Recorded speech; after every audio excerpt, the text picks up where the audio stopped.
আজ আমি তোমাদেরকে শেখাবো কিভাবে সহজে একটা তাল আঁকা যায়। প্রথমে মাঝখানে একটা গোল করলাম, এবার এদিকে একটুখানি গোল, এইদিকে একটুখানি গোল করব।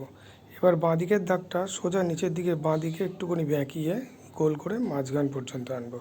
ডান দিকের দাগটাও ঠিক সেমভাবে ডান দিকে বেঁকিয়ে মাঝখানে ওই দাগের সঙ্গে জুড়ে দেব এইভাবে। এবার উপর থেকে সাইড থেকে মাঝখানে, এদিক এর মাঝখান থেকে এর মাঝখানে, এই সাইড দিয়ে মাঝখানে, এই মাঝখান থেকে সাইডে, এইভাবে উপরের অংশটা করে নিলাম। এবার আমরা রং করব। রং করার জন্য প্রথমে আমরা মিডিয়াম গ্রিন নেব। মিডিয়াম গ্রিনটাকে তলার দাগগুলোকে ডিপ করে টানবো।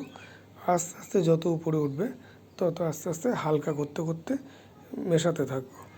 এইভাবে সবকটা ভাগে রং দিয়ে নিলাম। এইবার নেব স্যাপ গ্রিন।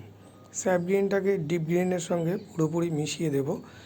তলায় যেমন ডিপ আছে তেমন ডিপ হবে, উপর দিকে আস্তে আস্তে হালকা করতে করতে মেশাবো। এইভাবে মিশিয়ে সব কটা ভাগকে আমরা মিশিয়ে দেব। তারপরে আমরা নেব লেমন ইয়েলো। লেমন ইয়েলোটাকে নিয়ে আমরা পুরোপুরি সব কটা ভাগের সঙ্গে সমানভাবে মিশিয়ে দেব পুরোটাই। সবার মধ্যে যেন লেমন ইয়েলোটা সুন্দর করে মিশে যায়। এইভাবে মেশালে দেখবি উপর দিকটাতে একটু হলুদ হলুদ ভাব থাকবে, নিচের দিকটাতে সবুজ থাকবে। এইভাবে সম্পূর্ণটাই মিশিয়ে দেব। এবার নেব তলার অংশ করার জন্যে ডিপ খয়েরি বা ডার্ক ব্রাউন। এই ডার্ক ব্রাউনটাকে নিয়ে আমরা উপরে পুরোপুরি ডিপ করে টানবো, ভরাট করতে করতে উপর থেকে নিচে নামাবো। এইভাবে ঠিক উপর থেকে যতটা নিচে নামানো যায়, মোটামুটি হাফেরও বেশি অংশ জুড়ে আমরা ডিপ খয়েরিটাকে উপর থেকে নিচে এইভাবে টানতে থাকবো। যত নিচে আসবে আস্তে আস্তে একটুখানি হালকা হবে। এবার নেব বার্ন সায়না বা ব্রাউন। এটাকে এবার ডিপ খয়েরির মধ্যে পুরোপুরি মিশিয়ে দেব। ডিপ করেই টানবো, ডিপ করতে করতে মিশে যাবে। যত নিচের দিকে নামবে আস্তে আস্তে হালকা হয়ে এরকম নিচের দিকে নামাতে হবে। তলার দিকটাতে একটুখানি ফাঁকা রাখবো। এই যতটা ফাঁকা রেখেছে এইটুকুনি রাখলেই হবে। এবার উপরটাতে আবার ভালো করে যে সব ফাঁকা জায়গাগুলো আছে সেইগুলোকে সুন্দর করে মিশিয়ে দেবো, যাতে দেখব ভিতরে যেন কোনো ফাঁকা না থাকে। এবার আমরা নেব ডিপ হলুদ বা ক্রোম ইয়েলো ডি।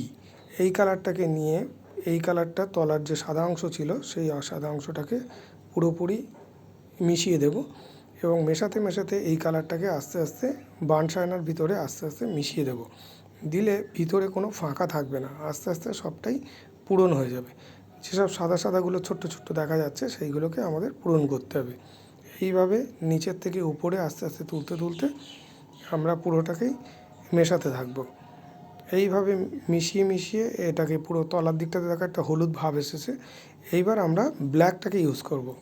ব্ল্যাকটাকে উপর থেকে নিচে এইভাবে লম্বালম্বিভাবে দাগগুলোকে একটা একটা করে এইরকমভাবে টেনে যাব। উপর থেকে নিচে দেখো একটু কালো কালো একটা একটা এরকমভাবে দাগ টানতে হবে। দেখবে তালের গায়ে এরকম দাগ দাগ মতো থাকে। এইবারে কালো ব্ল্যাকটা দেওয়ার পরে আবার ডার্ক ব্রাউনটাকে নেব, নিয়ে ডার্ক ব্রাউনটাকে কালোর সঙ্গে আবার মিশিয়ে দেব। দিলে কালো রঙটা ডার্ক ব্রাউনের সঙ্গে মিশে যাবে, গিয়ে একটু ডিপ ডিপ কালার হবে। উপরের সঙ্গে সঙ্গে আরেকবার যেহেতু দিচ্ছি, উপরে যে সাদাগুলো রয়েছে ফাঁকাগুলো সেইগুলো আরও সুন্দর করে মিশে যাবে। এইভাবে সুন্দর করে আমরা একটা কালার আর একটা কালারের সঙ্গে মেশাতে থাকবো। যত সুন্দর আমরা মেশাবো তালটাকে দেখতে তত সুন্দর হবে। এবং কালার করার সময় সবসময় একটা জিনিস মাথায় রাখবে, কালারটা যেন আমাদের বাইরে না চলে যায়।